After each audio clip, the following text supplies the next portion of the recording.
How do you kickstart a community? Um, the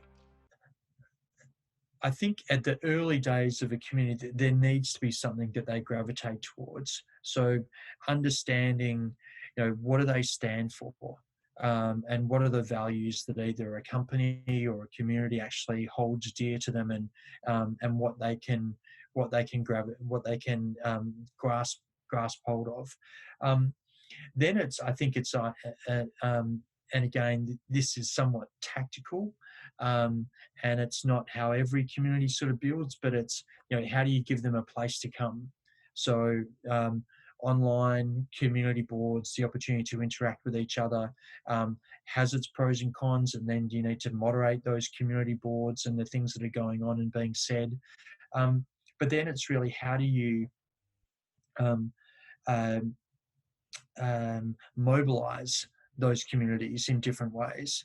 And that could be appointing like local ambassadors on a city or region basis to um, not not in any employee-like capacity, but give them the opportunity, if they're passionate about the community that they're involved in, give them the tools to tell those stories and bring folks along.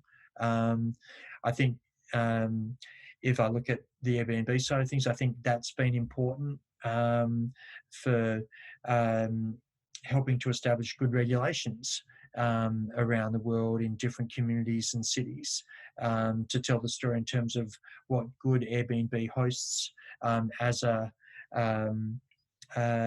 community have been able to achieve together, I think is something that we've seen. And so just to round off this section on communities, so if you were to mention the two or three core factors that drive a community, and then also how these communities typically fail or break up. So I think uh, one of the perhaps the most significant aspect of community is actually having a shared goal, value, belief that people can gravitate and attach themselves to.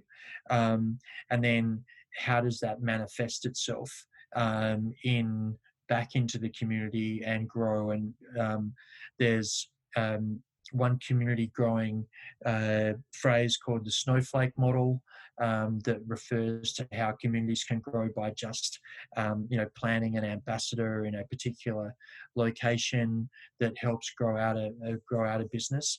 I think when communities fail is when they don't actually have that shared vision. Like, what do they actually stand for? And importantly, the ability to articulate it.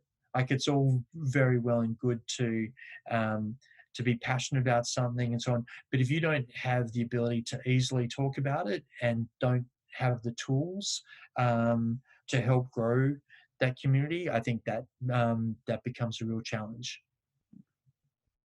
And then common reasons why communities typically break down or fail after even somewhat growing and evolving. Um, I think one of the if there isn't that mission, that true north that a community can attach itself to, um, would be a reason that they might fail. There are, um, we see, particularly in the tech space, growth in businesses that evolve quickly and then sort of disappear as quickly as they came along. And sometimes that might be the result of not being able to understand what a business or a community actually stands for. And I think that's really important.